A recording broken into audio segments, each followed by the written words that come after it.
Apple reportedly went to great lengths in order to avoid tariffs imposed by President Donald Trump. According to a Reuters report, the tech giant chartered cargo flights to ferry 600 tons, or 1.5 million iPhones, to the US from India. A separate report in the Times of India stated that Apple transported 5 planes full of iPhones and other products in just 3 days during the final week of March. As per the report, the company quickly moved inventory from manufacturing centers in India and China to the US in order to avoid a new 10% reciprocal tariff. This pre-tariff stockpiling has helped Apple maintain steady pricing for now. Apple sells more than 220 million iPhones a year worldwide. According to Counterpoint Research, a fifth of total iPhone imports to the US now come from India, and the rest from China. Analysts have warned that US prices of iPhones could surge, given Apple's high reliance on imports from China, which is the main manufacturing hub of the devices. China is currently subject to Trump's highest tariff rate of 125%. China was by far the biggest abuser in history, and others also, but somebody had to do it. They had to stop because it was not sustainable.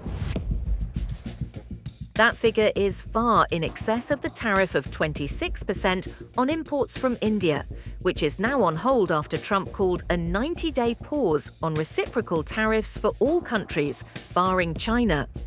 As Apple diversifies its manufacturing beyond China, it turned to India for a critical role. Foxconn and Tata, its 2 main suppliers in the country, have 3 factories in all, with 2 more being built. Donald Trump dangled the zero tariffs carrot to Apple and urged the company to immediately begin relocating to the US. The president believes that the manufacturing of the iPhone is possible in the US, as the country has the resources and workforce to make it happen. The White House claimed Apple wouldn't have invested $500 billion in the US if they believed the manufacturing of the iPhone was not possible.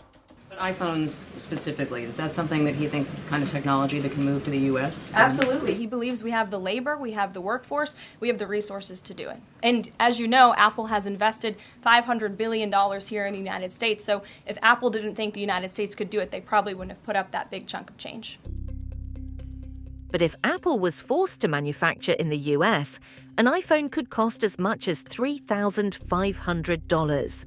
This is due to a gap in supply chain and the required skills to manufacture an exponential number of devices every year. To build a factory, it takes 4 to 5 years in the US. We don't even have the infrastructure and the employer base to actually build factories here when it comes to tech fabs and others.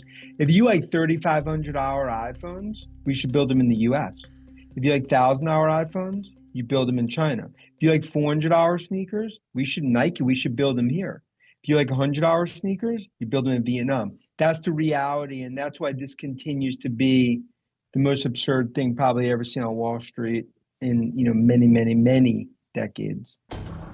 Fearing a steep hike in iPhone prices due to new US tariffs on China, many Americans are rushing to upgrade.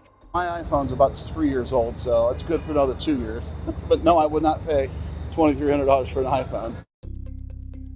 Manufacturing iPhones domestically could reduce output by 90 to 99%, drastically increase costs, and cripple Apple's ecosystem.